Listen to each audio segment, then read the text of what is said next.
हरियाणा चुनाव के नतीजे ने कांग्रेस को मुसीबत में डाल दिया है। जिस सीट पर कांग्रेस दावा कर रही थी, अब वो सीट भी उसके खाते में नहीं जा रही है। दरअसल हरियाणा में जो चुनाव के नतीजे सामने आए, उसके बाद से कांग्रेस के सहयोगी उसको आंख दिखाते हुए दिखाई पड़ रहे हैं। उत्तर प्रदेश के अंदर विधानसभा के उपचुनाव होने हैं, 10 सीटों पर चुनाव होने हैं और इसके लिए कांग्रेस पार्टी ने कहा था कि 50-50 सीटों पर बंटवारा होगा। लेकिन समाजवादी पार्टी ने हरियाणा में कांग्रेस की हार के बाद तेवर दिखा दिया है। अखिलेश यादव ने कांग्रेस के दावे वाले सीट पर भी अपने उम्मीदवार का ऐलान कर दिया है। अब तक उपचुनाव की घोषणा नहीं हुई है, गठबंधन में बातें नहीं बनी है, लेकिन अखिलेश एक बड़ा दाव। कल हरियाणा चुनाव का नतीजा सामने आया जिसमें कांग्रेस पिछड़ गई और इधर अखिलेश यादव ने सुबह सुबह अपने उम्मीदवारों की लिस्ट जारी कर दी। उत्तर प्रदेश में 10 सीटों पर उपचुनाव होने हैं। 10 में से 6 सीटों पर समाजवादी पार्टी ने अपने उम्मीदवारों का ऐलान किया है, जिसमें खुद करहल सीट से तेज प्रताप यादव का नाम शामिल है, जो अखिलेश यादव परिवार के सदस्य हैं।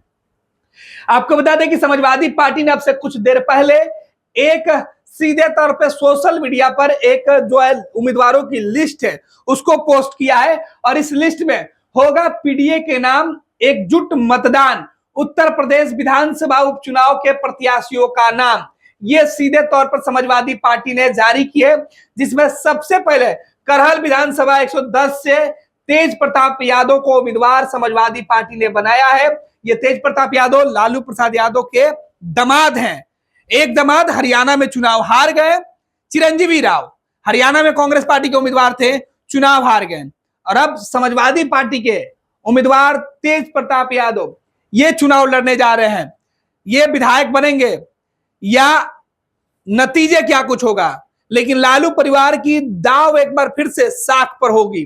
लालू परिवार का एक और सदस्य, अखिलेश यादव परिवार का सदस्य लालू प्रसाद यादव के दामाद तेज प्रताप यादव का नाम करहल सीट है। करहल वही सीट है जहां से समाजवादी पार्टी के सुप्रीमो सांसद अखिलेश यादव विधायक हुआ करते थे और इसी सीट से जीतकर वो मुख्यमंत्री बनना चाहते थे।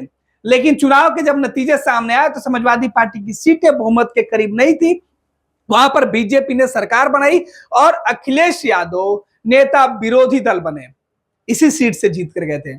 अब इसी सीट से परिवार की सीट घर में ही अखिलेश ने रख ली है, तेज प्रताप को उम्मीदवार बनाकर। दूसरी सीट की बात करते हैं, सिमाऊ सीट, श्रीमती नसीम सोलंकी 213 ये विधानसभा की क्रमांक है।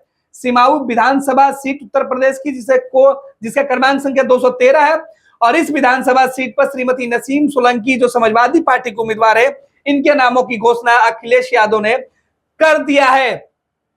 मिल्कीपुर सीट, इस 273 श्री अजीत प्रसाद ये समाजवादी पार्टी के उम्मीदवार है। कटहेरी 277 क्रमांक संख्या विधानसभा की सीट है, कटहेरी विधानसभा, श्रीमती शोभावती वर्मा जो है वो समाजवादी पार्टी की उम्मीदवार होंगी। मझवा डॉक्टर ज्योतिबिंद उम्मीदवार होंगी और इस मझवा वाली सीट पर कांग्रेस ने भी दाव फेंका था। सीमाऊ सीट पर भी कांग्रेस ने दाव फेंका था। हालांकि कांग्रेस ने जिन उम्मीदवारों की लिस्ट की नाम की चर्चा की थी उन सब से अलग समाजवादी पार्टी ने अपने उम्मीदवार उतार दिए। देखिए नाम देखिए, करहल तेज प्रताप 1 नंबर पे, सिमाऊ श्रीमती नसीम सोलंकी 2 नंबर पे, फूलपुर मुस्तफा सिद्दीकी 3 नंबर पर, मिल्कीपुर अजीत प्रसाद 4 नंबर पर, कटहरी श्रीमती शोभावती वर्मा 6 नंबर पर, मझवा डॉक्टर ज्योतिबिंद। तो ये इन 6 उम्मीदवारों का सीधे तौर पर समाजवादी पार्टी ने मैदान में उतारकर अपने पत्ते खोल दिए हैं, यानी कि 50-50 का फॉर्मूला उत्तर प्रदेश में नहीं चलेगा। समाजवादी पार्टी ने साफ कर दिया है कि हरियाणा में कांग्रेस का प्रदर्शन बेहतर नहीं था और उत्तर प्रदेश में समाजवादी पार्टी सबसे बड़ी पार्टी बनकर उभरी थी।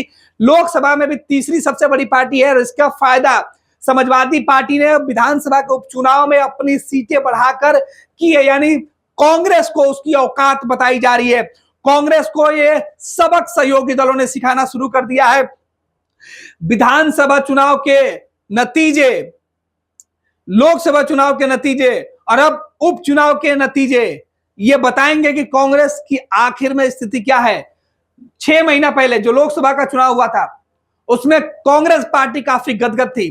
कांग्रेस पार्टी यह दावा कर रही थी कि उनके गठबंधन की वजह से देश भर में माहौल बना है और वो बीजेपी को भले ही 400 पार ले जाने में जो है वो उसे रोकने में बीजेपी सफल नहीं हो पाई, ले जाने में कांग्रेस उसे रोकने में सफल हो पाई, लेकिन सरकार बनाने से कांग्रेस ने बीजेपी को नहीं रोक पाया। प्रधानमंत्री नरेंद्र मोदी तीसरी दफे पीएम बने। 6 महीने बाद हुए विधानसभा के चुनाव जम्मू कश्मीर और हरियाणा में कांग्रेस का प्रदर्शन बेहद ही निराशाजनक रहा। हरियाणा में कांग्रेस की जो उम्मीदें थी उस पर पानी फिर गया। जम्मू कश्मीर में गठबंधन की जीत हुई लेकिन कांग्रेस की हार हुई है, ये सीधे तौर पर। और अब समाजवादी पार्टी ने भी सीधे तौर पर झटका देते हुए उत्तर प्रदेश के 10 में से 6 विधानसभा सीटों पर अपने उम्मीदवार का नाम का ऐलान करके चुनाव से पहले यह साफ कर दिया कि उम्मीदवार मैदान में है। सबसे पहले उम्मीदवारों के नाम का ऐलान किया गया। अब कांग्रेस की तरफ से इस पर पूरे मामले पर क्या कुछ होता है। 4 सीटें कांग्रेस के लिए समाजवादी पार्टी ने छोड़ी है। इन 4 सीटों में समाजवादी पार्टी और किसके साथ गठबंधन करेगी वो भी देखना होगा। कांग्रेस को कितनी सीटें मिलती है। फिलहाल 6 सीटों पर समाजवादी पार्टी ने अपने उम्मीदवार उतार दिए हैं और इन 6 सीटों पर समाजवादी पार्टी ने अपना झंडा गाड़ दिया है। अब देखना है कि आगे समाजवादी पार्टी का गठबंधन किस तरीके से उत्तर प्रदेश में दिखाई पड़ता है। हालांकि अखिलेश यादव जो समाजवादी पार्टी के नेता ने कहा है कि होगा पीडीए के नाम एकजुट मतदान, लेकिन मतदान एकजुट तब होगा जब गठबंधन में गांठ नहीं होगी। हरियाणा चुनाव में कांग्रेस के हार के पीछे का भी रीजन यही बताया जा रहा है कि हरियाणा में जिस तरीके से कांग्रेस पार्टी अपने सहयोगी दलों के साथ या फिर अपने पार्टी के अंदर जिस तरीके से गठबंधन को सही तरीके से वो आगे नहीं बढ़ा पाए, आम आदमी पार्टी के साथ गठबंधन नहीं था, आम आदमी पार्टी वहां पर अकेले चुनाव लड़ी थी, इसका खमियाजा कांग्रेस पार्टी को भुगतना पड़ा। लोकसभा के चुनाव में सभी दल एक साथ मिलकर चुनाव लड़े थे तो नतीजे अलग थे। और अब समाजवादी पार्टी विधानसभा के उपचुनाव में अपने उम्मीदवार पहले उतार कर यह साफ कर दिए कि अगर कांग्रेस पार्टी को गठबंधन में रहना है तो वो कांग्रेस पार्टी को, कांग्रेस के आला कमान को समाजवादी पार्टी के साथ चलना होगा। समाजवादी पार्टी की जो छोड़ी हुई सीटें हैं उस पर उनको लड़ना होगा। अगर जीत गठबंधन के अंदर आती है तो फिर अखिलेश अपने सभी सीटों पर उम्मीदवार उतार सकते हैं और फिर नतीजा जो होगा वो अलग ही हो सकता है। जीत के दावे करने वाली इंडिया गठबंधन को झटका हरियाणा में तो लगा ही है और अब उत्तर प्रदेश की बारी है। लिहाजा फूक फूक कर कदम ये अखिलेश यादव ने शुरुआत किया। इसके बाद झारखंड में झारखंड मुक्ति मोर्चा भी कांग्रेस को आंख दिखा सकती है, वो भी कहा जा रहा। महाराष्ट्र में भी कांग्रेस को झटका गठबंधन के नेता दे सकते हैं। कांग्रेस की हैसियत कम आकी जा सकती है।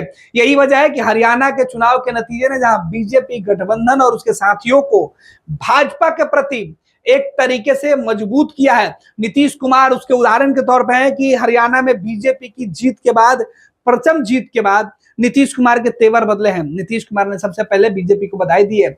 इधर कांग्रेस की हार के बाद उसके सहयोगी उसको आंख दिखा रहे हैं और इंडिया गठबंधन है उसके सहयोगी भारी पड़ रहे हैं। इधर एनडीए गठबंधन के सहयोगी मुलायम होते जा रहे हैं, नरम पड़ते जा रहे हैं। वो बीजेपी को ही बॉस मानने के लिए तैयार है, लेकिन इंडिया गठबंधन में कांग्रेस को बॉस मानने के लिए कोई भी गठबंधन का साथी तैयार नहीं दिखाई पड़ रहा है और उसकी शुरुआत अखिलेश यादव ने कर दी है। महाराष्ट्र, झारखंड अभी बाकी है।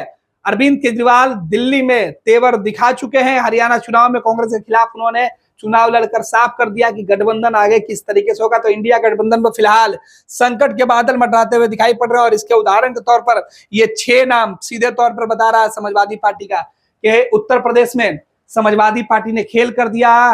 अखिलेश ने राहुल का रास्ता अब मुश्किलों में डाल दिया है। कांटों भरे रास्ते पर राहुल गांधी को अखिलेश चलाने के लिए अब सीधे जाल फेंक चुके हैं। अब देखना है कि अखिलेश के दावों के बाद कांग्रेस का जवाब क्या होता है।